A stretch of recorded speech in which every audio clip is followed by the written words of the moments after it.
கர்த்தருடைய பரிசுத்த நாமத்துக்கு மகிமை உண்டாவதாக.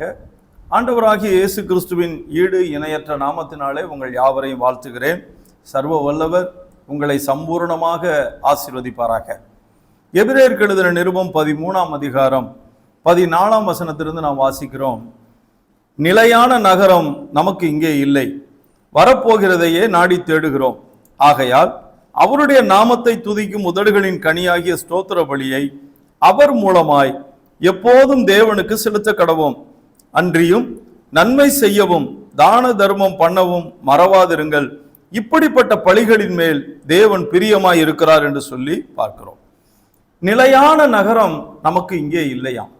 நாம் வாழுகிற இந்த பூமி, இந்த நாடு அல்லது இந்த ஊர் எதுவா இருந்தாலும் சரி, தேவன் இங்கே நம்மை வாழும்படியாக தேவன் வைத்திருக்கிறார். மற்றபடி இது நிலை இல்லாதது. ஏன்னா நமக்கு ஒரு நகரத்தை தேவன் ஆயத்தம் பண்ணி வைத்திருக்கிறார். ஆண்டவர் இயேசு சொல்லும் போது சொன்னார், நான் உங்களுக்காக ஒரு ஸ்தலத்தை ஆயத்தம் பண்ண போகிறேன், நான் ஆயத்தம் பண்ணின பிறகு வந்து உங்களை அழைத்து செல்லுவேன் என்று சொன்னார். அப்போ நிலையான நகரம் என்று நாம் நினைக்காமல், இந்த உலகம் அனித்தியமானது, இந்த உலகம் என்றைக்காவது ஒரு நாள் இது அக்கினிக்கு இரையாகும் என்ற நம்பிக்கையோடு கூட நாம் வாழ்ந்து கொண்டிருக்க வேண்டும். ஆனால் இன்றைக்கு உள்ள நிலையிலே கிறிஸ்தவரிடத்துல கூட இருக்கிற ஒரு காரியம் என்னவென்றால், இது நிலைத்திருக்கும் என்பதை போலவும், இங்கேயே நாம் ஆயிரக்கணக்கான ஆண்டுகள் வாழ போகிறோம் என்பதை போலவே வாழ்ந்து கொண்டிருக்கிறார்கள். அப்படி அல்ல. 70 அல்லது பலத்தின் மிகுதியினாலே 80, அதன் மேன்மையானது வருத்தமும் சஞ்சலமுமாம் என்று சொல்லி மோசே எழுதின 90ஆம் சங்கீதத்திலே நான் வாசிக்கிறோம். அது உண்மை.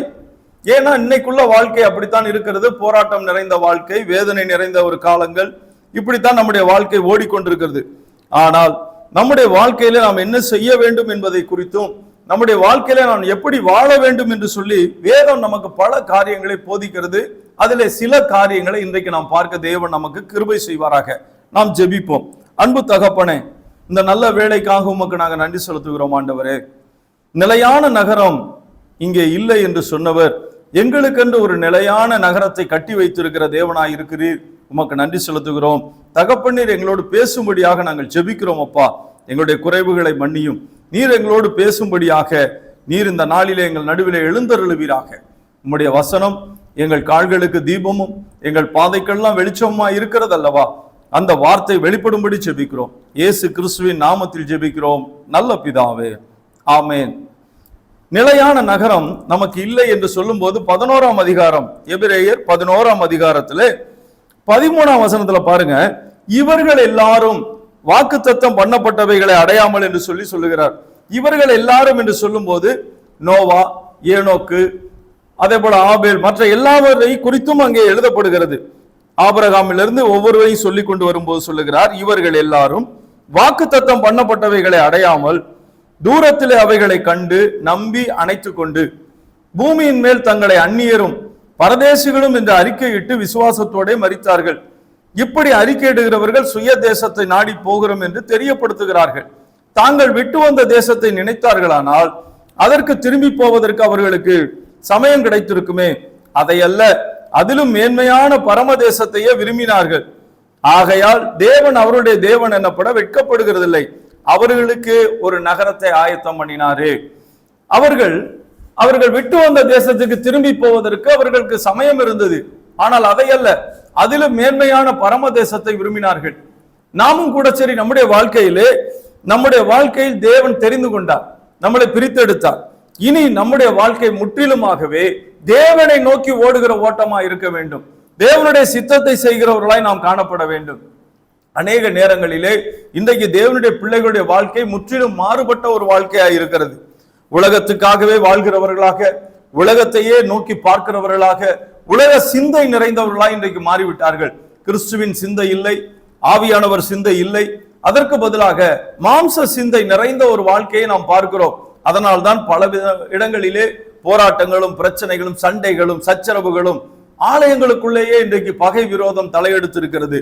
ஆனால் ஒரே ஒரு காரியம், நம்முடைய குடியிருப்போ பரலோகத்தில் இருக்கிறது. அங்கே இருந்து கர்த்தராகிய இயேசு கிறிஸ்து எனும் இரட்சகர் வர எதிர்நோக்கி காத்திருக்கிறோம் என்று பிலிப்பியர் 3:20 சொன்னபடி நம்முடைய குடியிருப்பு அங்கதான். இங்கே இல்லை என்ற நம்பிக்கையோடு கூட நாம் வாழ்வோமானால், அதை குறித்து சிந்திப்போமானால், இந்த உலக பிரச்சனைகளை எல்லாம் நாம் மறந்துடுவோம். இந்த உலக காரியங்களை ஒரு பெரிதாகவே எடுத்துக்கொள்ள மாட்டோம். காரணம், நம்முடைய நினைவு முழுவதுமே பரலோகமாய் மாறிவிடும். பரலோக ராஜ்யம் தான் நம்முடைய சிந்தையிலே இருக்கும். இன்றைக்கு பூமிக்குரிய காரியத்தையே சிந்தித்து பூமிக்குரிய காரியங்களை பேசி வாழ்ந்து கொண்டிருக்கிற ஒரு வாழ்க்கைக்கு முடிவு வந்துவிடும். ஏன்னா கொலோசையருக்கு எழுதின நிருபம் 3ஆம் அதிகாரம் 1-2 வசனங்களிலே நீங்கள் வாசித்து பார்த்தீங்கன்னா, நீங்கள் கிறிஸ்துவுடனே கூட எழுந்ததுண்டானால், எப்படி ஆரம்பிக்கிறார் பாருங்க, நீங்க கிறிஸ்துவுடனே கூட எழுந்ததுண்டானால் கிறிஸ்து தேவனுடைய வலது பாரிசத்தில் வீற்றிருக்கும் இடத்தில் உள்ள மேலானவைகளை தேடுங்கள். இப்பொழுது ஆண்டவராக இயேசு கிறிஸ்து எங்கே இருக்கிறார்? பிதாவின் வலது பாரிசத்திலே உட்கார்ந்து இருக்கிறார். அப்ப நாம எதை தேட வேண்டுமா அந்த இடத்தை தான் தேடணுங்கிறார். பூமியில் உள்ளவைகளை அல்ல, மேலானவைகளையே நாடுங்கள். நாம நாடுவது தேடுவது எல்லாமே மேலானவைகள். பூமிக்குரியவைகள் எல்லாம் கீழானவைகள். இந்த பூமிக்குரிய வாழ்க்கை, இந்த பூமிக்குரிய ஓட்டம் என்பது இது முடிவுள்ளது, அது முடிவில்லாதது. அதுதான் எட்டர்னல் லைஃப்ங்கிறோம், நித்திய ஜீவன் என்று சொல்லுகிறோம். 1000 ஆண்டுகளாக வாழக்கூடிய அங்க இருக்க போகிறோம். ஆனால் இங்கே என்ன நடக்கிறது? இந்த குறுகின ஒரு வாழ்க்கைக்காகவே இன்றைக்கு வாழ்க்கையை கெடுத்து நாசம் பண்ணுகிற ஒரு வாழ்க்கை இருக்கிறது. இந்த குறுகின வாழ்க்கைக்காகவே தங்களுடைய ஓட்டத்தை ஓடுகிறார்கள். இங்கேதான் எல்லாம் எனக்கு அது வேண்டும் இது வேண்டும் என்று சொல்லி தேவைகளை சந்திக்க தேவன் போதுமானவராய் இருக்கிறார் என்று ஏற்கனவே நான் உங்களுக்கு சொல்லி இருக்கிறேன். தேவன் நிச்சயமாகவே நம்முடைய தேவைகளை சந்திப்பார். அதுல ஒரு குறைவும் அவர் வைக்க மாட்டார். ஆனால் நாம் என்ன நினைக்கிறோம்? இன்னும் ஏதோ ஆயிரக்கணக்கான ஆண்டுகள் இங்கே வாழ போவதை போல, வீடுகளின் மேல் வீடுகள், மாட மாளிகை, கோட கோபுரங்கள் என்று சொல்வதை போல ஆசைகளை சேர்த்து அநியாயமான ஒரு வாழ்க்கை. இன்றைக்கு எத்தனையோ பேர் தேவனுக்கு பிரியமில்லாத வாழ்க்கை வாழ்ந்து பணத்தை சேகரித்துக் கொண்டிருக்கிறார்கள். பண ஆசை எல்லா தீமைக்கும் வேறா இருக்கிறது என்று வாசிக்கிறார்கள். ஆனால் பண ஆசை இருக்கிறது. இச்சை கேடானது என்று தெரியும், இச்சை இருக்கிறது.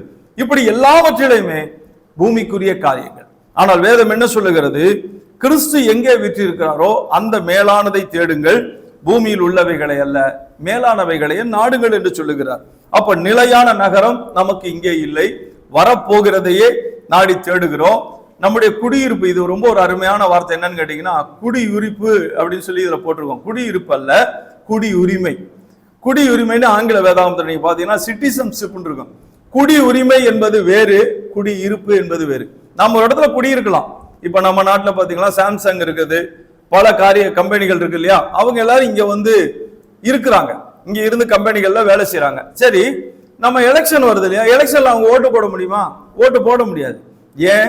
அவங்களுக்கு குடி இருக்கலாம், குடி உரிமை கிடையாது. அவங்க குடியுரிமை பெற்றவர்கள் அல்ல. அவர்களுக்கு குடியுரிமை எங்க இருக்கும்? ஒரு தென்கொரியால இருக்கும். ஆனா இங்க கிடையாது. அதே போலதான் நமக்கு ஒரு குடியுரிமைன்னு சொல்லி வேதம் சொல்லுங்க, சிட்டிசன்ஷிப் இருக்கும். நீங்க நல்லா வாசிச்சு பாருங்க. அப்போ நமக்கு ஒரு குடியுரிமை தேவன் கொடுத்திருக்கிறார். எப்பொழுது அதை கொடுக்கிறார்? ஆண்டவராகிய இயேசு கிறிஸ்துவோடு உடன்படிக்கை செய்யும் போது, ஞானஸ்தானத்திலே உடன்படிக்கை செய்யும் போது நமக்கு அந்த குடியுரிமையை கொடுக்கிறார். ஜீவ புஸ்தகத்திலே நம்முடைய பெயரை எழுதி வைக்கிறார். சரி, அப்படிப்பட்ட நாம என்ன செய்ய வேண்டும் என்று சொல்லி வேதம் சொல்லுகிறது பாருங்க. 15ஆம் வசனத்திலே, அவருடைய நாமத்தை துதிக்கும் உதடுகளின் கனியாகிய ஸ்தோத்திர பலியை அவர் மூலமா எப்பொழுதும் தேவனுக்கு செலுத்த கடவுமா. தேவனுக்கு எப்பொழுதுமே ஸ்தோத்திர பலியை செலுத்த வேண்டும். இந்த பலி செலுத்துதல் என்பதை லேவியராகம புஸ்தகம் நீங்க வாசிச்சு பார்த்தீங்கன்னா அதுல இருக்கும். லேவியராகம் முழுவதும் நீங்க வாசிச்சு பாருங்க. பலி செலுத்தப்படுதலை கொடுத்திருக்கும். சர்வாங்க தகன பலி, பாவ நிவாரண பலி, குற்ற நிவாரண பலி, போஜன பலி, பான பலி, சமாதான பலி, ஸ்தோத்திர பலி, பஸ்காவாகிய பலி என்று சொல்லி பலிகளை குறித்து நிறைய பார்த்திருப்போம். அந்த பலி செலுத்துதல் நிறுத்தப்பட்டது. எப்பொழுது நிறுத்தப்பட்டது? ஆண்டவராகிய இயேசு கிறிஸ்துவே எல்லாவற்றையும் செய்து முடித்து பலியானார். இயேசு கிறிஸ்து பலியானதினாலே நீங்கள் எபிரேயர் 9ஆம் அதிகாரத்திலே அதை குறித்து தெளிவாக நாம் வாசிக்கலாம். 9ஆம் அதிகாரம் 19ஆம் வசனத்திலிருந்து பாத்தீங்கன்னா, மோசே நியாயப்பிரமாணத்தின்படி சகல ஜனங்களுக்கும் எல்லா கட்டளைகளையும் சொன்ன பின்பு இளங்காளை, வெள்ளாட்டு கடா இவைகளின் இரத்தத்தை தண்ணீரோடும் சிவப்பான ஆட்டு மயிரோடும் ஈசோப்போடும் கூட எடுத்து புஸ்தகத்தின் மேலும் ஜனங்கள் எல்லார் மேலும் தெளித்து, தேவன் உங்களுக்கு கட்டளையிட்ட உடன்படிக்கையின் ரத்தம் இதுவே என்று சொன்னார். இவ்விதமாக கூடாரத்தின் மேலும் ஆராதனைக்குரிய சகல பனிமுட்டுகளின் மேலும் இரத்தத்தை தெளித்தான். நியாய பிரமாணத்தின்படி கொஞ்சம் குறைய எல்லாம் இரத்தத்தினாலே சுத்திகரிக்கப்படும். இரத்தம் சிந்துதல் இல்லாமல் மன்னிப்பு உண்டாகாது.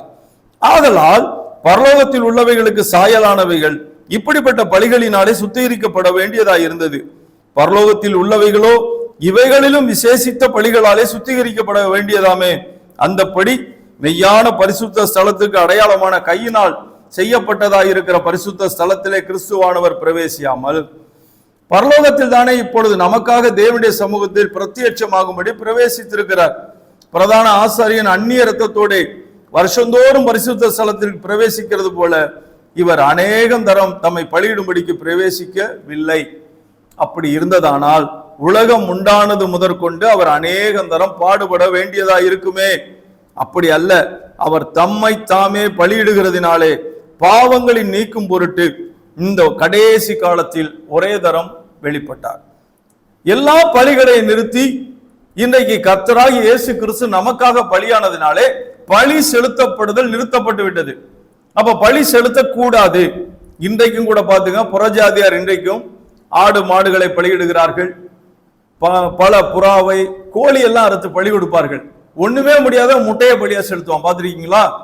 உயிர் பலி இன்றைக்கும் அது இருக்கிறது. ஆனால் வேதம் சொல்லுகிறது இல்லை, ஆண்டவராகிய இயேசு கிறிஸ்து ஒரே தடவை பலியானபடியினாலே இனி பலி செலுத்தப்பட வேண்டியதே இல்லை. அப்ப என்ன செலுத்தணும் அப்படின்னு பாத்தீங்கன்னா 1 தெசலோனிக்கேயர் புஸ்தகம் 5ஆம் அதிகாரம் 18ஆம் வசனத்துல நீங்க பாருங்க. 1 தெசலோனிக்கேயர் 5:18, எல்லாவற்றிலேயும் ஸ்தோத்திரம் செய்யுங்கள், அப்படி செய்வதே கிறிஸ்து இயேசுவுக்குள் உங்களை குறித்து தேவனுடைய சித்தமாயிருக்கிறது. எல்லாவற்றிலேயும் ஸ்தோத்திரம் செய்ய வேண்டுமா? எல்லாவற்றிலேயும் நாம் ஸ்தோத்திரம் பண்ணுகிறோமா?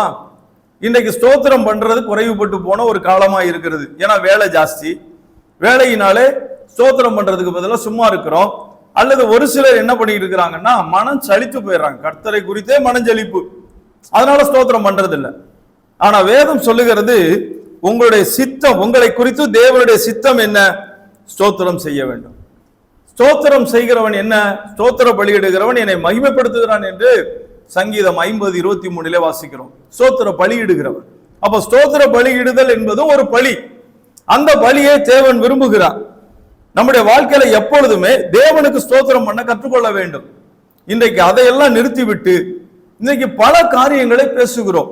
எபேசியருக்கு எழுதின நிருபத்தில் நீங்க வாசிச்சு பார்த்தீங்கன்னா 5ஆம் அதிகாரம், எபேசியர் 5ஆம் அதிகாரத்துல பாருங்க, அங்கே கர்த்தர் தெளிவாக சொல்லி இருக்கிறார். வம்பும் புத்தியீனமான பேச்சும், 4ஆம் வசனம், பரியாசமும் தகாதவைகள் ஸ்தோத்திரம் செய்தலே தகும். ஒரு தேவனுடைய பிள்ளைக்கு வம்பு, புத்தியீனமான பேச்சு, பரியாசம், இந்த மூணுமே தகாது. இன்னைக்கு அது இருக்குதா? இன்னைக்கு வம்பு பேசுறாங்க, புத்தியீனமான பேச்சு இருக்குது, பரியாசம் பண்ணுகிற ஒரு காரியம் இருக்கிறது. சில கிறிஸ்தவர்களெல்லாம் நான் பார்க்குறேன், நம்முடைய பிள்ளைகளை பார்க்குறேன். சிலர்லாம் பார்த்தீங்கன்னா சர்ச்சில் ஆராதனை நடந்துகிட்டு இருக்கும், வாசல் என்னன்னு கிண்டல் கேலியா பேசிட்டு இருப்பாங்க, பிரசங்கத்தையே கேள்வி பேசுவாங்க. பாரு என்ன பேசுறாரு பத்தியா, அப்படி இப்படின்னு சொல்லி பரியாசம். இன்னைக்கு அந்த பரியாச குணம் எல்லார்ட்டையுமே பரவிக்கிட்டு இருக்குது. அதே போல வம்பு, பிள்ளைகள் பார்த்தீங்கன்னா பெற்றோர்கிட்ட வம்பு இழுக்கிறது, வம்பான பேச்சு, வாக்குவாதம் பண்ணுதல், எல்லாமே இன்னைக்கு காணப்படுகிறது. ஆனா வேதம் எவ்வளவு அழகாக எழுதப்பட்டிருக்கு பாருங்களேன். வம்பு, புத்தியீனமான பேச்சு, பரியாசம், இது தகாதுப்பா. ஸ்தோத்திரம் செய்யறது தான் தகும். உங்களுக்கு ஒரு தகுதி இருக்கிறது. எது தகுதி? ஸ்தோத்திரம் பண்ணுகிறது தான். எப்பொழுது ஸ்தோத்திரம் பண்ணணும்? எல்லா நேரத்திலையும் ஸ்தோத்திரம் பண்ணணும். எதற்காக ஸ்தோத்திரம் பண்ணணும்? எல்லாவற்றிற்காகவும் ஸ்தோத்திரம் பண்ணணும். எல்லா சூழ்நிலைகளிலும் ஸ்தோத்திரம் பண்ணணும். எல்லா பிரச்சனைகளின் நடுவில் ஸ்தோத்திரம் பண்ண கற்றுக்கொள்ள வேண்டும். ஸ்தோத்திரம் பண்ணும்போது தேவனுடைய மகிமை இறங்கி வரும். தேவன் இறங்கி வருவார். துதிகளின் மத்தியில் வாசம் பண்ணுகிற தேவன் துதிக்கும் போது அவர் இறங்கி வருவார். என் நாமத்தை பிரஸ்தாபப்படுத்துகிற எந்த ஸ்தானத்திலும் நான் வந்து உன்னை ஆசீர்வதிப்பேன் என்று சொன்னவர் அவருடைய நாமத்தை துதிக்கும் ஸ்தோத்திர பலி, அவருடைய நாமத்தை உயர்த்தி போற்றி புகழ்ந்து எபனேசரே உமக்கு ஸ்தோத்திரம்னு சொல்ல கற்றுக்கொண்டு பாருங்க. தேவன் உங்களுக்கு உதவி செய்கிறவராய் இருப்பார். யெகோவா ஈரே உமக்கு ஸ்தோத்திரம் என்று சொல்லி பாருங்கள். உங்கள் தேவைகளை சந்திக்கிற தேவனாய் இருப்பார். அவருடைய நாமத்தை துதிக்கிற உதடுகளின் கனியாகிய ஸ்தோத்திர பலி, அவருடைய நாமத்தை போற்ற வேண்டும், அவருடைய நாமத்தை புகழ வேண்டும். இன்றைக்கு என்ன நடந்து கொண்டிருக்கிறது? இதற்கெல்லாம் மாறாக ஏதாவது ஒரு சின்ன பிரச்சனை வந்துடக்கூடாது, வந்துட்டா கர்த்தர் குறை சொல்லி பேசுறது, அந்த நாவு இருக்கு பாருங்க, ரொம்ப மோசமானது. எப்போ பார்த்தாலும் அநேக நேரங்களிலே இன்றைக்கு மற்றவர்களை குறை சொல்லி பேசுகிறது, மற்றவர்களை அவமானப்படுத்தி பேசுகிறது, நிந்திக்கிறது, தூஷிக்கிறது, குறை சொல்றது, எதையாவது ஒன்று பண்ணிக்கிட்டே இருக்கும் இந்த நாவு. ஆனால் இதையெல்லாம் நிறுத்த வேண்டும். ஏன்னா மனுஷர் பேசும் வீணான வார்த்தைகள் யாவையும் குறித்து நியாய தீர்ப்பு நாளிலே கணக்கு ஒப்புவிக்க வேண்டும். நீங்க யாரை வேணாலும் பேசலாம், அதுக்கு உங்களுக்கு சலுகை இருக்குது, அதுக்கு அனுமதி இருக்குது. ஆனா நியாய தீர்ப்பு நாள்னு ஒண்ணு வரும். அன்னைக்கு கர்த்தர் கேட்பார், ஏன் இப்படி உங்க அம்மாவை இப்படி பேசுன, உங்க அப்பாவை ஏன் இப்படி பேசுன, உன் கூட பிறந்தவனை ஏன் இப்படி பேசுன, உன் போதகரை ஏன் இப்படி பேசுன, உன் கணவனை ஏன் இப்படி பேசினாய், உன் மனைவியை ஏன் இப்படி பேசுனேன்னு சொல்லி கேட்பார். ஓ எஜமானனை ஏன் இப்படி பேசுன. எத்தனை வேலைக்காரர்கள் எஜமானை பரியாசம் பண்றாங்க தெரியுமா, எவ்வளவு கேவலமா பேசுறாங்க தெரியுமா. பேசலாமா? ஆசிரியர்களை நிறைய நீங்க பாருங்க, ஆசிரியர்கள் பாடம் நடத்திட்டு இருப்பாங்க, அவங்கள பாத்தீங்கன்னா பின்னாடி உட்கார்ந்து கிண்டலும் கேலியுமா பண்ணிட்டு இருப்பாங்க, பரியாசம். ஆனா கர்த்தர் கேட்பாரு, நீ பாடம் படிக்க போன இடத்துல நீ இப்படிதான் செய்யலாமா, நீ கேலி பேசலாமா, நீ அவரை கிண்டல் பண்ணலாமா, பரியாசம் பண்ணலாம். பரியாசம் தகாது, வம்பு தகாது, புத்தியீனமான பேச்சு தகாது, ஸ்தோத்திரம் செய்தலே தகும். இதை புரிந்து கொள்ள வேண்டும். முதலாவது, கர்த்தருடைய பிள்ளைகள் எந்த சூழ்நிலையிலும் நம்முடைய வாயின் வார்த்தைகளுக்கு கணக்கு ஒப்புவிக்க வேண்டும் என்ற எண்ணத்தை மனதிலே கொண்டு வர வேண்டும். கொண்டு வந்து விட்டு எல்லா சூழ்நிலைகளிலும் ஸ்தோத்திரம் பண்ண கற்றுக்கொள்ள வேண்டும். சரி, இப்போ வேதத்திலிருந்து ஒரு பகுதியை உங்களுக்கு நான் காட்டுகிறேன். உபாகமத்தின் புஸ்தகம் 8ஆம் அதிகாரம். உபாகமம் 8ஆம் அதிகாரத்துல ரொம்ப ஒரு அருமையான காரியத்தை இது ஆண்டவர் இயேசு கிறிஸ்து இதை குறித்து சொன்னார். என்னது? மனுஷன் அப்பத்தினாலே மாத்திரமல்ல, தேவனுடைய வாயிலிருந்து புறப்படுகிற ஒவ்வொரு வார்த்தையினாலும் பிழைப்பான் என்று. அப்போ அந்த 8ஆம் அதிகாரத்துல ஒரு முக்கியமான காரியத்தை தேவன் பதிவு பண்ணி வச்சிருக்கார். அதை பாருங்க. 7ஆம் வசனம், உன் தேவனாகிய கர்த்தர் உன்னை நல்ல தேசத்திலே பிரவேசிக்க பண்ணுகிறார். அது பள்ளத்தாக்குகளிலும் மலைகளிலும் இருந்து புறப்படுகிற ஆறுகளும் ஊற்றுகளும் ஏரிகளும் உள்ள தேசம். அந்த தேசத்தை குறித்து சொல்றார். பாலும் தேனும் ஓடுகிற கானான் தேசம் என்று சொன்னார் இல்லையா? அந்த தேசத்தை குறித்து சொல்லும் போது இப்பொழுது மோசையின் மூலமாக தேவன் பேசுகிறார். அந்த தேசம் எப்படிப்பட்ட தேசம் அப்படின்னு சொல்லுகிறார். அது கோதுமையும் பார்கோதுமையும் திராட்சை செடிகளும் அத்தி மரங்களும் மாதளம் செடிகளும் உள்ள தேசம். அது ஒலிவ மரங்களும் எண்ணெயும் தேனும் உள்ள தேசம். அது தாழ்ச்சி இல்லாமல் அப்பம் புசிக்கிறதும் ஒன்றும் உனக்கு குறைவுபடாதுமான தேசம். அது கல்லுகள் இரும்பாய் இருக்கிறதும் செம்பு வெட்டி எடுக்கத்தக்க மலைகள் உள்ளதுமான தேசம். ஆகையால் நீ புசித்து திருப்தி அடைந்திருக்கையில் உன் தேவனாகிய கர்த்தர் உனக்கு கொடுத்த அந்த நல்ல தேசத்துக்காக அவரை ஸ்தோத்தரிக்க கடவாய். எல்லாம் சொல்லிட்டு, அது எவ்வளவு அருமையான தேசம், எவ்வளவு மகிமையான தேசம்ப்பா, உனக்கு எல்லாம் கொடுக்கிற ஒரு தேசம், நீ என்ன பண்ணணும், அந்த தேசத்துக்காக ஸ்தோத்திரம் பண்ண கடவாய். எந்த தேசம்? இப்ப நீங்க இங்க இருக்கிறீங்க, காலையில சாப்பிட்டுருப்பீங்க, இல்ல மத்தியானம் சாப்பிட்டுருப்பீங்க, நல்லா இருக்கிறீங்க. இந்த தேசத்துக்காக, இந்த இந்திய தேசத்துக்காக நீங்க ஸ்தோத்திரம் பண்ணிட்டு இருக்கீங்களா? இந்த தமிழ்நாட்டிற்காக தேசம் ஸ்தோத்திரம் பண்றீங்களா? இந்த திருச்சி பட்டணத்துல வாழ்றீங்களே, இதுக்காக ஸ்தோத்திரம் பண்ணிருக்கீங்களா? ஸ்தோத்திரம் பண்ண சொல்றாரு கர்த்தர். சொல்றாரு, எப்பா நீ அந்த நல்ல தேசத்துக்காக அவரை ஸ்தோத்திரம் பண்ணணும்னு சொல்லி மோசையின் மூலமா பரிசுத்த ஆவியானவர் எழுதி வைக்கிறாரு. நீ ஸ்தோத்திரம் பண்ணணும். ஆனா இன்னைக்கு யாருமே எதுக்குமே ஸ்தோத்திரம் பண்றது இல்ல. இன்னொரு காரியத்தை கேட்கிறேன், உங்களுக்கு கொடுத்த நல்ல தகப்பனுக்காக, தாய்க்காக ஸ்தோத்திரம் பண்றீங்களா? உங்களுக்கு கொடுத்த கணவனுக்காக ஸ்தோத்திரம் பண்றீங்களா? மனைவிக்காக ஸ்தோத்திரம் பண்றீங்களா? இதெல்லாம் நீங்க பெற்றுக்கொண்டது தானே. இப்ப இந்த பூமியில பிறந்துட்டோம். இந்த பூமியில பிறக்க வைத்தது யாரு? கர்த்தர். சரி, கர்த்தர் யார் மூலமா பிறக்க வைத்தார்? ஒரு தாய் தகப்பன். அந்த தகப்பனும் தாய்க்காகவே ஸ்தோத்திரம் பண்ணிருக்கோமா? ஆண்டவரே இப்படிப்பட்ட ஒரு தாய் தகப்பனை நீங்க கொடுத்தீங்களேன்னு ஸ்தோத்திரம் பண்ணிருக்கோமா? சிலர்கிட்ட குறைவுகள் இருக்கும், இல்லைன்னு சொல்லல. சில தகப்பன்மார் பாத்தீங்கன்னா இன்னைக்கெல்லாம் குடிக்கிறாங்க, நிறைய பேர் கிறிஸ்தவர்களே குடிக்கிறாங்க. அதுக்காக அவர்களை வெறுக்க கூடாது. அவர்களுக்கு ஸ்தோத்திரம் பண்ண தொடங்கினா கர்த்தர் மாறுதலை கட்டளையிடுவார். நீ கொடுத்த நல்ல தகப்பனுக்காக சொல்லும் போதே அவர் நல்ல தகப்பனா மாறிதான் ஆகணும். நல்ல தாய்க்காக ஸ்தோத்திரம் பண்றேன்னு சொல்லும் போது நல்ல தாயா மாறணும்.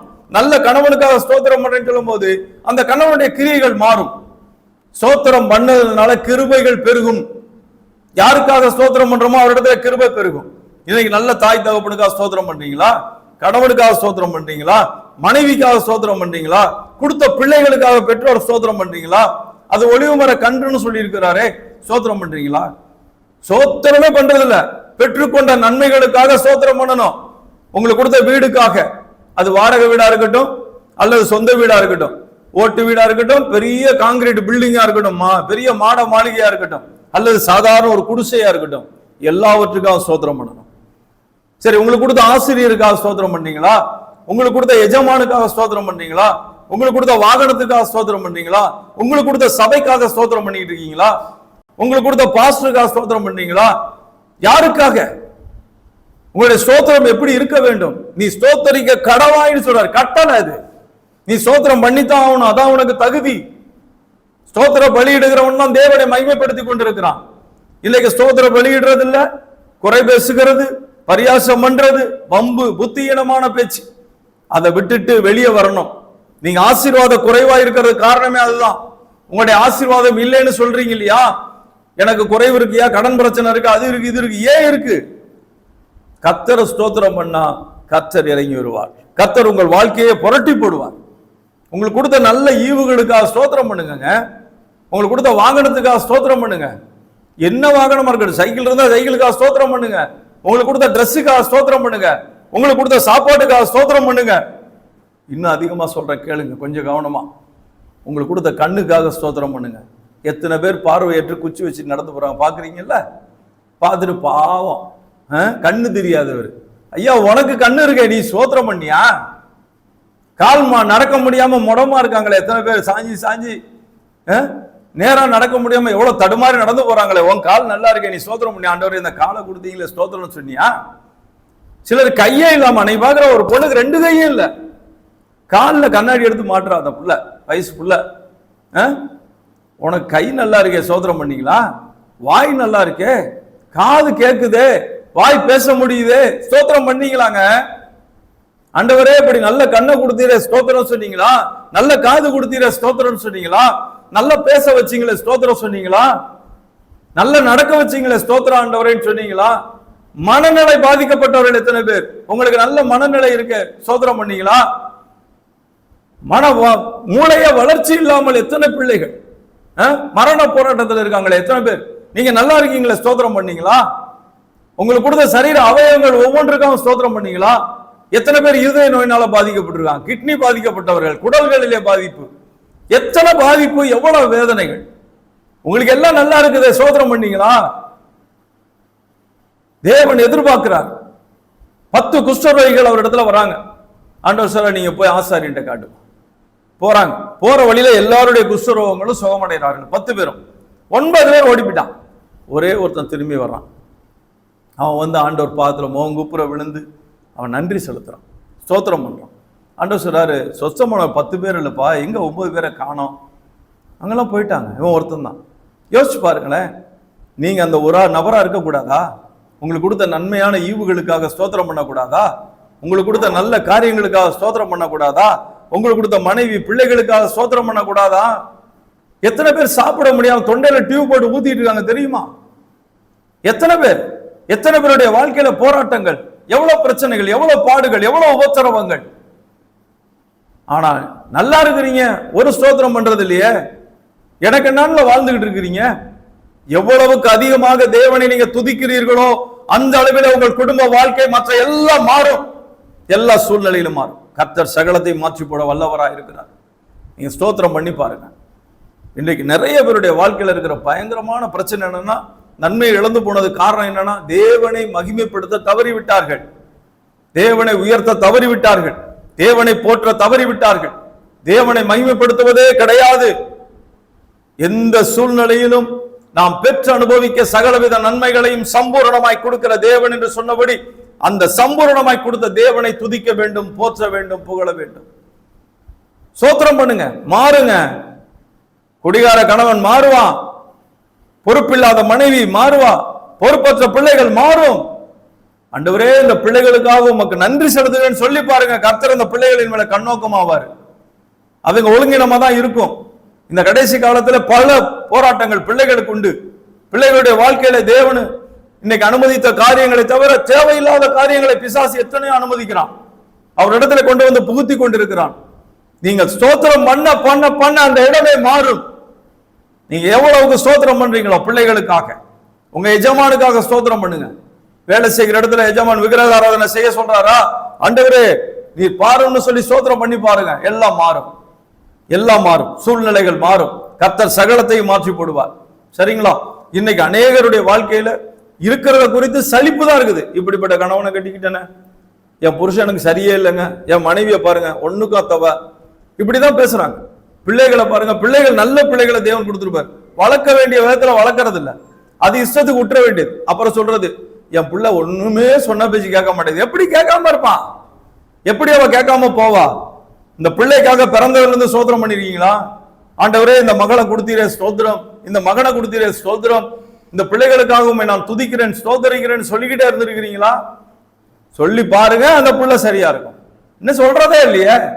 பிள்ளைகளுக்காக ஸ்தோத்திரம் பண்றது இல்ல, யாருக்காக எதுக்காகவும் ஸ்தோத்திரம் பண்றது இல்ல, நல்ல சாப்பாடு சாப்பிடும் போது ஸ்தோத்திரம் பண்றது இல்ல, சாப்பிட்டு முடிச்ச உடனே ஸ்தோத்திரம் பண்றது இல்ல. எல்லாத்துலயும் ஒரு குறைதான் பாக்குறது. நீங்க நல்லா புரிஞ்சுக்கோங்க. பிள்ளைகளுக்காக ஸ்தோத்திரம் பண்ணுங்க, பெற்றோருக்காக ஸ்தோத்திரம் பண்ணுங்க, உங்களுக்கு கொடுத்த வீட்டுக்காக, வாகனத்தை, எல்லாத்துக்காக நீங்க ஸ்தோத்திரம் பண்ணி பாருங்க. இந்த தேசத்துக்காக ஸ்தோத்திரம் பண்ணி பாருங்க. நிச்சயமா அந்த தேசம் ஆசீர்வாதமா இருக்கும். ஆனா இன்னைக்கு தேவனுடைய பிள்ளைகள் ஸ்தோத்திரம் செய்வதை விட்டு விட்டார்கள். இரண்டாவது இன்னொரு காரியத்தை பாருங்க. பிலிப்பியருக்கு எழுதின நிருபம் 4ஆம் அதிகாரம் 6ஆம் வசனம். பிலிப்பியர் 4:6 அப்போஸ்தலனாகிய பவுல் எழுதும்போது சொல்லுகிறார், அப்பா நீங்கள் ஒன்றுக்கு கவலைப்படாமல் என்ன செய்யாத, எதுக்குமே நீ கவலைப்படாதப்பா. ஏன்னா நீ கவலை பெருசாயிடுச்சு இல்லையா குடும்பத்துல. இன்னைக்கு கவலை தான் பெருசா இருக்கு. பிள்ளைகளை குறித்த கவலை, சம்பாத்தியம் இல்லை, வருமானம் இல்லைன்னு பல கவலைகள்ல இன்னைக்கு இருக்கிறார்கள். ஆனால் வேதம் என்ன சொல்லுகிறது? நீங்கள் ஒன்றுக்கும் கவலைப்படாமல் எல்லாவற்றையும் குறித்து உங்கள் விண்ணப்பங்களை ஸ்தோத்திரத்துடனே கூடிய ஜெபத்தினாலே தேவனுக்கு தெரியப்படுத்துங்க. ஜெபத்தினாலும் வேண்டுதலினாலும் தேவனுக்கு தெரியப்படுத்து. எதனால தெரியப்படுத்தணும்? ஸ்தோத்திரத்தோடு கூடிய ஜெபம். வெறும் ஜெபம் அல்ல, போய் ஏதோ பட்டிமன்றத்துல பேசுறோங்கிற மாதிரி பேசுறது அல்ல, அல்லது வழக்காட்டு மன்றத்துல கோர்ட்ல நின்று பேசுற மாதிரி அல்ல. தேவ சமூகத்திலே அவரை உயர்த்தி போற்றி புகழ்ந்து, ஆண்டவரே நீர் சர்வ வல்லமுள்ள தேவன், நீர் சகலத்தையும் செய்ய வல்லவர், உம்மால் ஆகாத காரியம் ஒண்ணுமில்ல, நீர் எல்லாவற்றையும் செய்து முடிப்பீர், அதற்காக உம்மை நான் துதிக்கிறேன் ஸ்தோத்தரிக்கிறேன் அப்படின்னு சொல்லிட்டு உங்க விண்ணப்பத்தை கொண்டு போகணும். இன்னைக்கு அப்படி இல்லையே. ஆண்டவரே எனக்கு குழந்தை இல்லை, குழந்தை கொடுங்க ஆண்டவர்னு அழுகுறாங்க. ஏன்? ஆபிரகாமுக்கு 100 வயசுல குழந்தை கொடுத்தீங்களேயா, ஸ்தோத்திர ஐயா. சகரியா எலிசபெத் முதிர் வயதிலே குழந்தை கொடுத்தீங்களே, ஸ்தோத்திர ஐயா. எனக்கும் ஒரு குழந்தைய கொடுங்க ஆண்டவரே, ஸ்தோத்திரம். குழந்தை கொடுத்தபடினாலே ஸ்தோத்திரம். எல்லாவற்றிலையும் ஸ்தோத்திரம் செய்ய கற்றுக்கொள்ள வேண்டும். ஜெபம் அப்படித்தான் இருக்கணும்.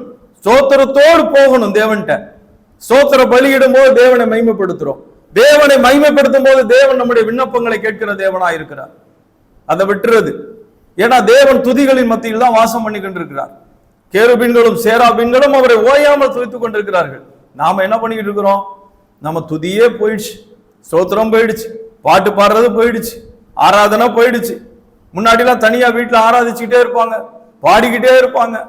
அவங்க வாயில இருந்து எப்பவுமே கர்த்தரை உயர்த்துகிற பாட்டு வந்துகிட்டே இருக்கும். இன்னைக்கு அதெல்லாம் இல்லை. இன்னைக்கு அதை விட்டுட்டு எதையாவது பேசுறது, வீண் பேச்சுகள், தேவையில்லாத காரியங்கள், தேவையில்லாத குறை பேசுதல், பரியாசம் பண்ணி கொண்டு உட்கார்ந்து இருக்கிறது, அதையெல்லாம் விட்டுட்டு உங்க ஜெபம் எப்படி இருக்கணும்? தேவனை உயர்த்துகிறதா இருக்கணும். பாருங்க, சங்கீதங்களின் புஸ்தகம் 50ஆம் அதிகாரம், சங்கீதம் 50ஆம் அதிகாரம் 9ஆம் வசனத்திலிருந்து பாருங்க. ஒரு முக்கியமான காரியத்தை அங்க கர்த்தர் சொல்றார். ரொம்ப அருமையா இருக்கும் அது. 50ஆம் அதிகாரம் 9 பாருங்க. கர்த்தர் சொல்லுகிற ஒரு அற்புதமான காரியத்தை அங்க எழுதி வைக்கிறார். உன் வீட்டிலிருந்து காளைகளையும் உன் தொழுவங்களிலிருந்து ஆட்டுக்கடாக்களையும் நான் வாங்கிக் கொள்வதில்லை. சகல காட்டு ஜீவன்களும் பர்வதங்களில் 1000 திரிகிற மிருகங்களும் என்னுடையவைகள். மலைகளில் உள்ள பறவைகளை எல்லாம் அறிவேன். வெளியில் நடமாடுகிறவைகள் எல்லாம் என்னுடையவைகள். நான் பசியா இருந்தால் உனக்கு சொல்லேன். பூமியும் அதன் நிறைவும் என்னுடையவைகளே. கர்த்தரே பேசுறாரு இந்த இடத்துல நேரடியா. இது ஆசாபின் சங்கீதம். இதுல நடுவுல ஆண்டவர் பேசுறாரு. எப்படி பேசுறாரு பாருங்க. நான் உன்கிட்ட சொல்ல மாட்டேன்பா, நான் எருதுகளின் மாம்சம் புசித்து ஆட்டுக்கடாக்களின் ரத்தம் குடிப்பேனோ. கர்த்தரே சொல்றாரு, இத எல்லாமே என்னுடையது. இந்த பூமியில நீ ஒண்ணும் கொண்டு வரல, நான் தான் எல்லாத்தையும் உண்டு பண்ணி வச்சிருக்கேங்கிறாரு. அது உண்மைதானே? நம்ம என்னத்தை கொண்டு வந்தோம், என்னத்தை உருவாக்கணும், எல்லாம் அவர் உண்டாக்கினார். அவருக்கு முன்பாக நாம இருக்கிறோம். நம்ம சாதாரணமான ஆளுங்க. அது ஒண்ணும் பெரிய காரியமே இல்லை, ஒண்ணுமே இல்லை நம்ம கிட்ட. ஆனால் கர்த்தர் சொல்ற பாருங்க, நீ தேவனுக்கு ஸ்தோத்திர பலியிட்டு உன்னதமானவருக்கு உன் பொருத்தனைகளை செலுத்தி ஆபத்து காலத்தில் என்னை நோக்கி கூப்பிடு, நான் உன்னை விடுவிப்பேன், நீ என்னை மகிமைப்படுத்துவாய். எத்தனை அற்புதமான தேவன் பாருங்க, எவ்வளவு அழகாக சொல்றாரு பாருங்க. அப்பா நீ ஸ்தோத்திர பலியிட்டு என்னை நோக்கி கூப்பிடியா, நான் எல்லாம் உனக்கு தரேன், எல்லாம் செய்ய வல்லவரா இருக்கிறேங்கிறாரு. ஆனா இன்னைக்கு என்ன செய்யறோம்? ஸ்தோத்திர பலியிட்டு தேவனிடத்துல ஜெபம் பண்றது இல்ல. ஸ்தோத்திர பலியோடு தேவன்கிட்ட போறதே கிடையாது. சலிச்சு கிழிச்சு போய் என்னத்தையோ ஜெபம் பண்ண சொல்லிட்டாங்க ஐயா, 1 மணி நேரமா பாஸ்டர் ஜெபம் பண்ண சொன்னாரு, அதனால ஜெபம் பண்றேன்னு மணியை பார்த்துக்கிட்டே ஜெபம் பண்றது, அந்த ஜெபம்லாம் வேண்டாம். தேவ சமூகத்துக்கு போகும்போதே துதித்தலோடு போங்க. ஏன்னா 100ஆம் சங்கீதமே என்ன சொல்றதுன்னு கேட்டீங்க, அழகா சொல்லும். 100ஆம் சங்கீதம் பாருங்களேன், உங்களுக்கு ரொம்ப தெரிஞ்சதுதான் பாருங்க. பூமியின் குடிகளே எல்லாரும் கர்த்தரை கம்பீரமாய் பாடுங்கள், மகிழ்ச்சியோட கர்த்தருக்கு ஆராதனை செய்து ஆனந்த சத்தத்தோட அவர் சந்நிதி முன் வாருங்கள். இது தேவாலயத்துக்கு மட்டும் இல்ல, உங்க வீட்டுக்குள்ள நீங்க செஞ்சாலும் அதான் செய்யணும். தேவனை தேடணும், தேவன்கிட்ட போறோம் அப்படின்னா ஆனந்த சத்தத்தோடு அவர் சந்நிதி முன் வாருங்கள். கர்த்தரே தேவன் என்று அறியுங்கள், நாம் அல்ல, அவரே நம்மை உண்டாக்கினார், நாம் அவர் ஜனங்களும் அவர் மேய்ச்சலின் ஆடுகளுமாய் இருக்கிறோம். அவர் வாசல்களில் துதியோடும் அவர் பிரகாரங்களில் புகழ்ச்சியோடும் பிரவேசித்து அவரை துதித்து அவர் நாமத்தை ஸ்தோத்தரியுங்கள். எப்படி பாருங்க, எவ்வளவு அழகா சொல்றாரு பாருங்க. ஆலயத்துக்கு வரும்போது கூட ஸ்தோத்திரம் பண்ணிக்கிட்டே வரணுமா, அவரை போட்டி புகழ்ந்துகிட்டே வரணும், சும்மா வரக்கூடாது. தேவனை உயர்த்திக்கிட்டே வரணும். ஆண்டவரே நீர் நல்லவர் நல்லவர் நல்லவர்னு சத்தம் போட்டுக்கிட்டு வரணும். நீ மகிமையான தேவன் அப்பா, மகத்துவமான தேவன், துதிக்கு பாத்திரமான தேவன். யாரை உயர்த்தும்படியாக தேவனை போற்றும்படி உண்டாக்கப்பட்ட லூசிபர் அவன் விழுந்து போனான். ஆனால் அந்த இடத்துல இன்றைக்கு நாம் கர்த்தரை உயர்த்தி கொண்டிருக்கிறோம். இந்த ஜனத்தை நான் எனக்கென்று ஏற்படுத்தினேன், இவர்கள் என் துதியை சொல்லி வருவார்கள் என்று கர்த்தர் சொன்னார். அவர் துதியை சொல்லும்படியாக நீங்களும் நானும் தெரிந்து கொள்ளப்பட்டோம். அவரை உயர்த்தும்படியாக, அவரை போற்றி புகழும்படியாக நீங்கள் அவரை உயர்த்தி பாருங்கள். கர்த்தர் நல்லவர், அவர் கிருபை என்றும் உள்ளது என்று சொல்லி துதி செய்ய தொடங்கின போது தேவன் அற்புதத்தை செய்தார். மோவாபியரும் அம்மோனியரும் சேயீர் மலை தேசத்தாரும் ஒருவருக்கு விரோதமாய் ஒருவர் வெட்டுண்டு விழும்படி செய்தார். அது மாத்திரமா, அதன் பிறகு அங்கே அவர்கள் கூடிய கொள்ளையிட்டார்கள், பெராக்காவில கூடினார்கள், தேவனை உயர்த்தி பாடினார்கள். எத்தனை மகிமையான தேவன், எத்தனை அற்புதமான தேவன். நாம துதிக்கிறத விட்டுட்டோம். என் ஆத்துமா களி கூறுகிறதுன்னு மரியாள் சொல்லுகிறார். சகரியா எலிசபெத் பாருங்க, களி கூர்ந்து மகிழ்ந்து பாடுகிறார்கள் தேவன் செய்த நன்மைகளை நினைத்து. இன்றைக்கும் நம்முடைய இருதயம் எப்படி இருக்கிறது? இது எல்லாமே உங்க இருதயத்துக்காக பேசினதுதான். உங்க இருதயம் எப்படிப்பட்டதா இருக்கிறது? தேவனை உயர்த்துகிற இருதயமா? தேவனை இருதயத்தில் பக்தியுடன் பாடுறீங்களா? கீர்த்தனை பண்றீங்களா? தேவனை துதிக்கிறீங்களா? உங்க இருதயம் எப்படிப்பட்டதா இருக்கிறது? அதனாலதான் வேதம் சொல்லுகிறது, எசேக்கியேலின் புஸ்தகம் 36ஆம் அதிகாரத்தில் அவர் கல்லான இருதயத்தை எடுத்து நவமான சதையான இருதயத்தை நம்ம கொடுத்தாராம். ஏன்னா இந்த கல்லான இருதயம் எப்படிப்பட்டது தெரியுமா? யாரையும் ஒன்னும் பண்ணாது, பேசாம இருக்கும். கல் எப்படி இருக்கும்? அப்படியே இருக்கும், குத்துக்கல் மாதிரி. அந்த கல்லு மாதிரியே நம்ம இருதயம் இருந்துச்சு. ஆனால் இன்னைக்கு உணர்வுள்ள இருதயமா மாறிடுச்சு. இன்னைக்கு நம்முடைய இருதயம் அப்படிப்பட்டது இல்லை. ஆனாலும் சத்துரு என்ன பண்ணிட்டு இருக்கான் தெரியுமா? தேவனை துதிக்க விடாம தடை பண்றான். தேவனை துதிக்க கூடாதபடிக்கு தடை பண்ணி, நீ இவ்வளவு கஷ்டப்படுற, உனக்கு ஏன் இவ்வளவு பிரச்சனை பாரு, உன் புருஷனை பாரு, பாவம் அவன் எவ்வளவு ஒழுங்கினமா இருக்கான் பாரு, அவன் நல்லா இருந்தானா நீ இன்னும் நல்லா இருப்ப. அதே போல மனைவி மாறக்கு போய் புருஷன் சொல்றது, ஓ மனைவி மாதிரி தான் ஏன் சரியில்லை, அப்புறம் பக்கத்து வீட்டுல அந்த பொண்ணெல்லாம் பாரு எப்படி ஜெபம் பண்றா, எப்படி பாடுறா, அப்ப இதை குறித்து குறை. இப்படியே சொல்லிக்கிட்டு சத்துரு என்ன பண்ணுவான்? தந்திரமா அந்த குடும்பத்துல குழப்பத்தை கொண்டு வருவான். பாரு, உன் பிள்ளைங்க தான் சரியாவே படிக்க மாட்டேங்குது, உருப்பிட மாட்டேங்குது, உன் சொன்ன பேச்சு கேக்குதா? கேட்காது. எந்நேரம் பாரு பாடம் பார்த்துக்கிட்டு அது இதுன்னு போன நோண்டிக்கிட்டே உட்காந்துருக்கு. அதே அங்க பாரு அந்த பிள்ளைங்க எல்லாம் எப்படி படிக்குது பாரு அப்படின்னு சொல்லிக்கிட்டு இருப்பான். ஆனா உண்மை என்ன தெரியுமா? அவர்களை காட்டிலும் நம்முடைய பிள்ளைகள் 100 மடங்கு ஆசீர்வாதமானவர்கள். இவர்கள் நல்ல பிள்ளைகள். சில சின்ன சின்ன குறைகள் அது ஒட்டி இருக்கும், அதை எடுத்துடலாம், அதை எடுக்க முடியாதபடி இல்லை. அதே போல மனைவிட்ட குறை இருக்கும், கர்த்தர் அதை மாற்றி போடுவார். கணவன்கிட்ட குறையை மாற்றி போடுவார். இன்னைக்கு அந்த கல்லான இருதயம் சதையான இருதயமா மாறிடுச்சு. ஆனா அவன் மறுபடியும் அதை கல்லான இருதயத்தை போல ஒரு இமேஜை கிரியேட் பண்றான். வெளியே இருந்த உனக்கு வச்சதுதான் சரியில்லை, உனக்கு கொடுத்த பிள்ளைகள் சரியில்லை. கர்த்தருக்கு தெரியாதாங்க? நான் திரும்ப திரும்ப சொல்றதான், ஐயா உங்க 2 பேர்த்துக்கு கொடுத்த பிள்ளைகள் கர்த்தர் கொடுத்தாரா, நீயா பெத்தியா? நீங்க பெத்தவா பிள்ளைங்க? கர்த்தர்ல நீங்க 2 பேர் நல்லா வளர்ப்பீங்கன்னு கொடுத்தாரு. ஆபிரகாம் சாராளுக்கு ஈசாக்கை கொடுத்தது கர்த்தர், சகரியா எலிசபெத்துக்கு யோவானை கொடுத்தது கர்த்தர். அவர் தான் அதை செய்கிறார். அவரே உண்டாக்குகிறவர், அவரே உருவாக்குகிறவர், அவரை பிறக்க வைக்கிறவர், வாழ வைக்கிறவர், ஒரு நாள் மறிக்க வைக்கிறவர், திரும்ப எடுத்துக்கொள்ளுகிறவர் அவர்தான். நாம எதுவும் செய்ய முடியாது, எல்லாம் கர்த்தர் செய்கிறாரு. என்னைக்கு உங்க இருதயத்துல சிந்தனையில வருதோ அன்னைக்கு உங்க குடும்ப வாழ்க்கையை மாறி போயிடும். இன்னைக்கு என்ன தெரியுமா? அது இல்லை. அது இல்லாம பிசாசு என்னென்ன சொல்றானோ அவன் தான் உங்கள்கிட்ட பேசுறான். கர்த்தர் அப்படி பேசவே மாட்டார். அது சரியில்லை, இது சரியில்லை, அவங்கள திட்டு, இவங்கள திட்டு, அதை திட்டு, இதை திட்டுன்னு கர்த்தர் பேச மாட்டார். கர்த்தர் உனக்கு கொடுத்த நல்ல தேசத்துக்காக ஸ்தோத்திரம் பண்ணு, நல்ல கணவனுக்காக ஸ்தோத்திரம் பண்ணு, நல்ல மனைவிக்காக ஸ்தோத்திரம் பண்ணு, உனக்கு கொடுக்கப்படுகிற எல்லாவற்றுக்காக ஸ்தோத்திரம் பண்ணுன்னு சொல்லுகிற தேவன் அவர். நீ எப்பொழுதும் ஸ்தோத்திரம் பண்ணிக்கிட்டே இருக்கிறார். ஸ்தோத்திரம் பலியிட்டு உன்னதமானவருக்கு உன் பொருத்தனைகளை செலுத்தி ஆபத்து காலத்துல என்னை நோக்கி கூப்பிடு, நான் உன்னை விடுவிச்சிடுவேன், நான் உன்னை விடுவிப்பேன்னு சொல்றார். அப்படிப்பட்ட ஒரு நல்ல தேவன் இருக்கிறபடினாலே எல்லா சூழ்நிலைகளிலும் நீங்க ஸ்தோத்திரம் பண்ண கற்றுக்கொள்ளுங்கள். அது உங்களுக்கு ஆசீர்வாதத்தை கொண்டு வரும். எபேசியருக்கு எழுதின நிருபம் 5ஆம் அதிகாரம் 15ஆம் வசனத்திலிருந்து பாருங்களேன். எபேசியருக்கு எழுதின நிருபம் 5ஆம் அதிகாரத்துல, நீங்கள் ஞானமற்றவர்களைப் போல நடவாமல் ஞானம் உள்ளவர்களைப் போல கவனமாய் நடந்து கொள்ள பார்த்து நாட்கள் பொல்லாதவைகளானதால் காலத்தை பிரயோஜனப்படுத்திக் கொள்ளுங்கள். ஆகையால் நீங்கள் மதியற்றவர்களாயிராமல் கர்த்தருடைய சித்தம் இன்னதென்று உணர்ந்து கொள்ளுங்கள்.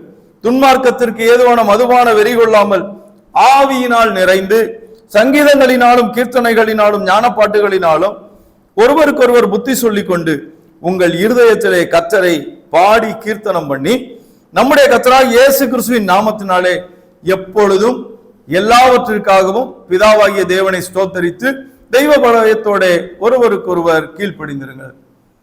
இருதயத்துல கர்த்தர பக்தியோடு பாட கற்றுக்கொள்ள வேண்டும்.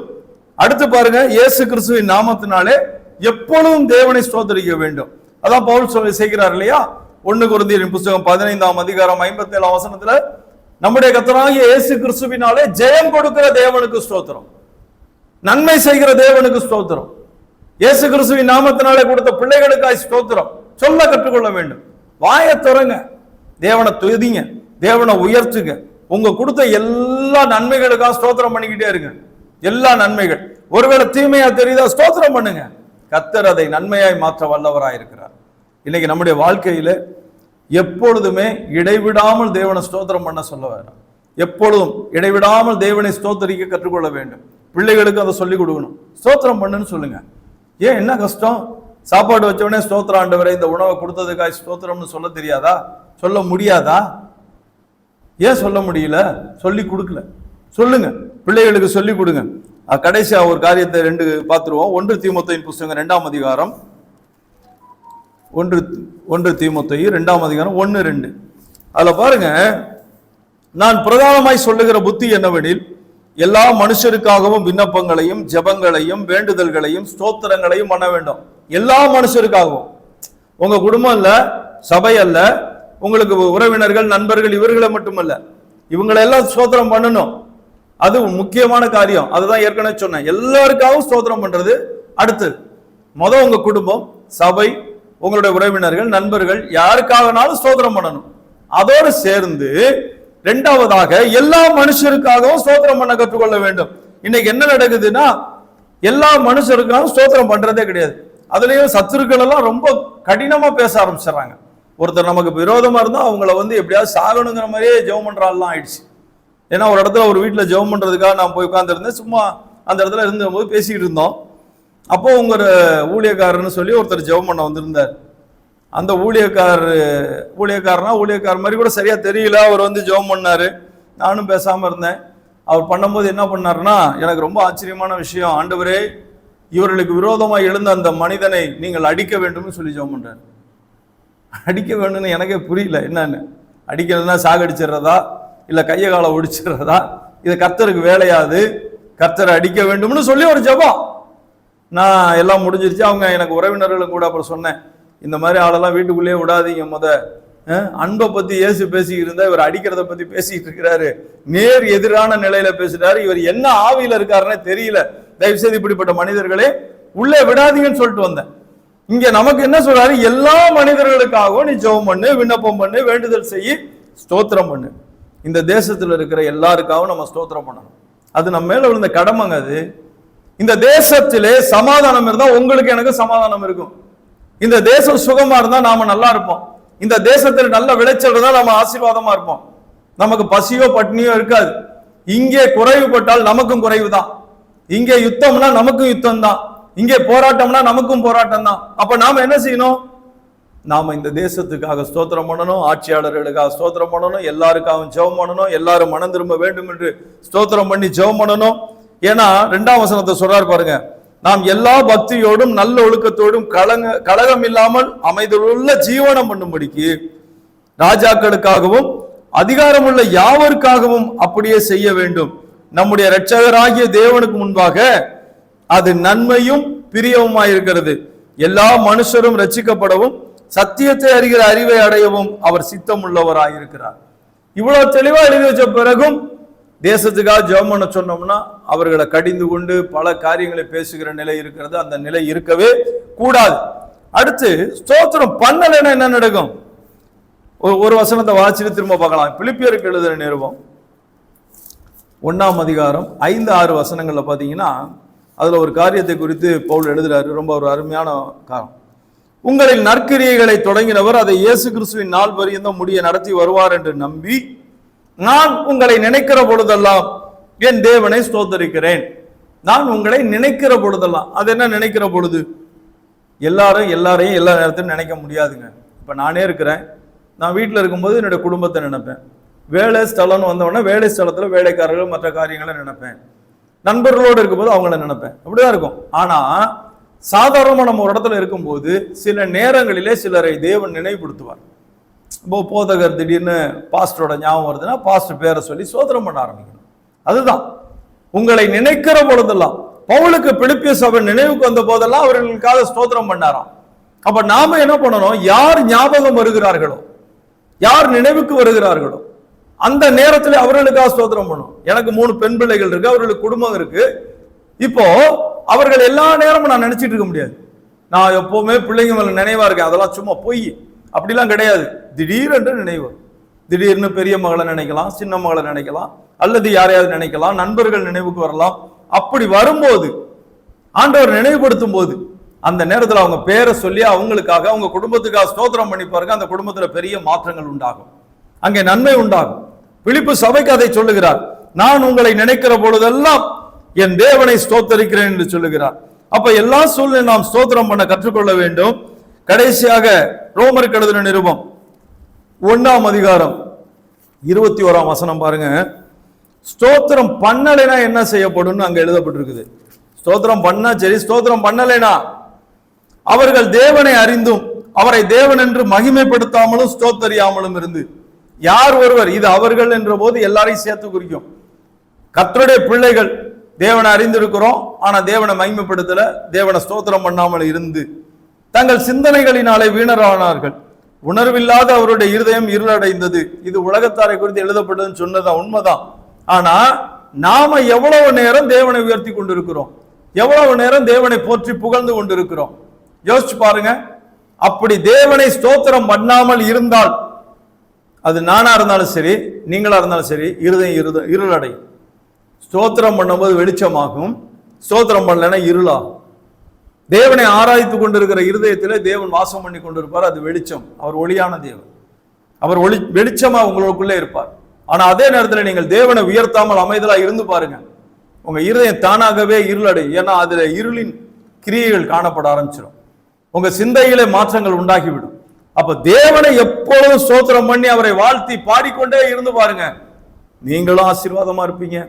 உங்களை சுற்றி தேவ பிரசன்னம் இருக்கும், உங்கள் குடும்பம் ஆசீர்வாதமா இருக்கும், உங்க பிள்ளைகள் ஆசீர்வாதமா இருப்பார்கள், பிள்ளைகளின் பிள்ளைகள் ஆசீர்வாதமா இருப்பார்கள், நீங்கள் கையிட்டு செய்கிற வேலைகள் ஆசீர்வாதமா இருக்கும், சகலமும் ஆசீர்வாதமாய் மாறுகிறதை நீங்கள் காண முடியும். ஏன்னா ஆண்டவர் இயேசுவே என்ன பண்றாருன்னு கேட்டீங்கன்னா, யோவான் எழுதின சுவிசேஷம் 6ஆம் அதிகாரம் 11ஆம் வசனத்துல 5 அப்பம் 2 மீன்களை அவருடைய கரத்துல கொண்டு வந்து கொடுக்குறாங்க. அதை கையில ஏந்தி ஸ்தோத்திரம் பண்ணி பிட்டு கொடுக்கிறார். 5000 குடும்பத்தை தேவன் போஷிக்கிறார்.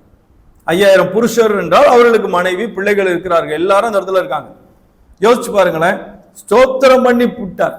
ஏன் அவர் ஸ்தோத்திரம் பண்ணணும்? பிட்டு கொடுத்தாலே போதும். ஆனா அவர் நமக்கு ஒரு மாதிரியை காட்டி வைத்திருக்கிறார். அவருடைய அடிச்சுவடுகளை நாம் பாதத்தை வைக்க வேண்டும். எப்பொழுதுமே ஸ்தோத்திரம் பண்ணும் போது தேவன் ஆசீர்வாதத்தை கட்டளையிடுகிற தேவனா இருக்கிறார், பெருக பண்ணுகிற தேவனா இருக்கிறார். நீங்க எது எடுத்தாலும் சரி, ஒரு வீட்டுல அரிசி எடுத்து சமைக்க போறீங்க, ஸ்தோத்திரம் ஆண்டவர் இந்த அரிசிக்காக ஸ்தோத்திரம் சொல்லி சமையல் பண்ணுங்க, நீங்க ஸ்தோத்திரம் பண்ணுங்க. ஒரு ட்ரெஸ், ஆண்டவரே இந்த ட்ரெஸ்ஸுக்காக ஸ்தோத்திரம்னு சொல்லுங்க. எல்லாவற்றிலையும் ஸ்தோத்திரம் பண்ணுங்க. அப்படி செய்வதே உங்களை குறித்து தேவனுடைய சித்தமா இருக்கிறது. அதை புரிந்து கொள்ளுங்கள்.